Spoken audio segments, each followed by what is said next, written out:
I guess I'll do a little catch-up video since I didn't get anything out January.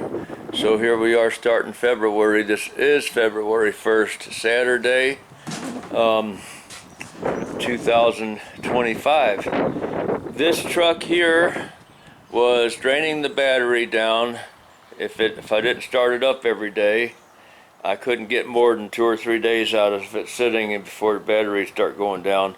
So I tested the battery out. The battery didn't really pass the test, but it wasn't dead. In fact, I did not turn it in for a core. I bought another battery, but I saved that one. I didn't use it for a core because I know it still has some life left in it, especially during the summer. I could probably get another 1 or 2 summers out of it using it for things around here. If nothing else, maybe stick it underneath this workbench and have a 12-volt source of something handy there.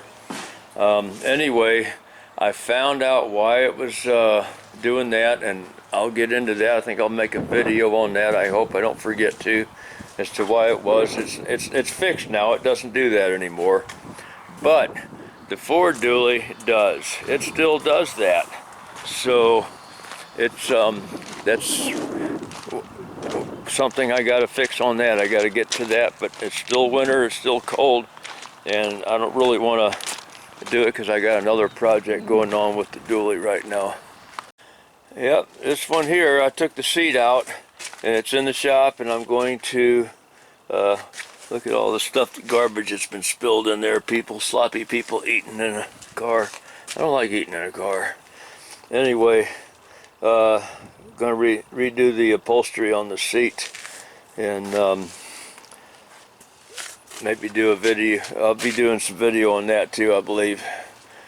So the batteries are disconnected on this because the batteries passed the load test just fine, but they won't hold a charge. So I got to find out why this one is pulling the batteries down.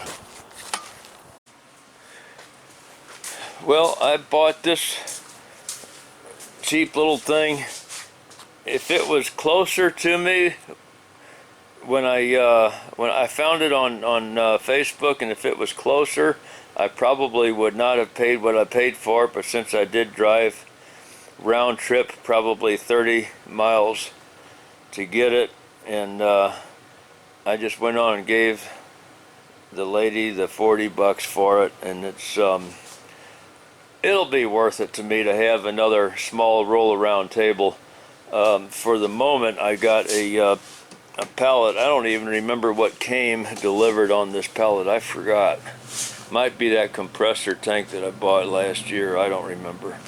Anyway, I just got some reusable zip ties. They got a little button on them you press and you can undo them and reuse them. I got them to tie this thing on because, as you can see, these blocks of wood here, if I scoot this around too much, it'll slide off and it'll drop. So this is just a place for me to work on this seat for the time being. What I really wanted this little table for was to make a cutting table. So I got some like grating material that's, it's just a bunch of slats about 1.25 inches apart that are welded together with some bars underneath them, and so it'll be handy for cutting, torch cutting on top of that. So that's kind of what I had in mind when I found this thing and went on and bought it. But for the moment, it's working for this. It's convenient for that, so I'll do a little video on that. Here's the box of the upholstery material that I had remade for this seat, and then what's left over off of here, I plan on repairing the passenger side. I plan on using this. I do have a sewing machine. I'm not real handy with it, but I can get by, and I'll should have enough material here to patch up the few spots that are damaged on the passenger side. This seat's got way more damage than the passenger seat has.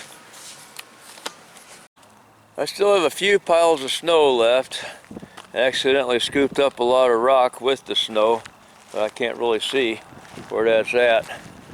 But the end of the run down there, there's a huge pile of rock and snow mixed together. Another one right here. Another one over there. Another one back there. And there's been some other ones I plowed up and down the street. I didn't make piles that big on the street though. Street department. We just had over a foot of snow and the street department never came down here to do this, so I did it. But I did it the first time with a bucket, actually a tooth bucket on the Bobcat.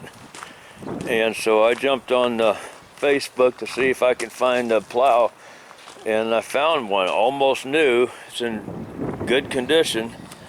Forgot the zoom there, sorry. And so I bought that, and I got the forks back on the machine now because I had to bring that table over here. So anyway, got me a snow plow now. I can, change the directions left and right on it, tilt it left and right, which I couldn't do with the bucket. So eagerly waiting for spring to get here so I can start my gardening.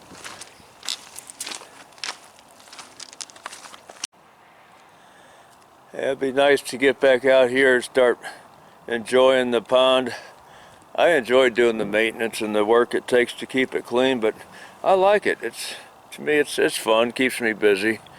It's frozen over a little bit still, but in the swimming area, that's a project we're just now starting here lately.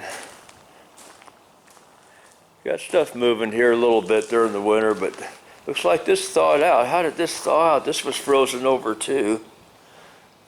Maybe it still has some ice in there, I don't know.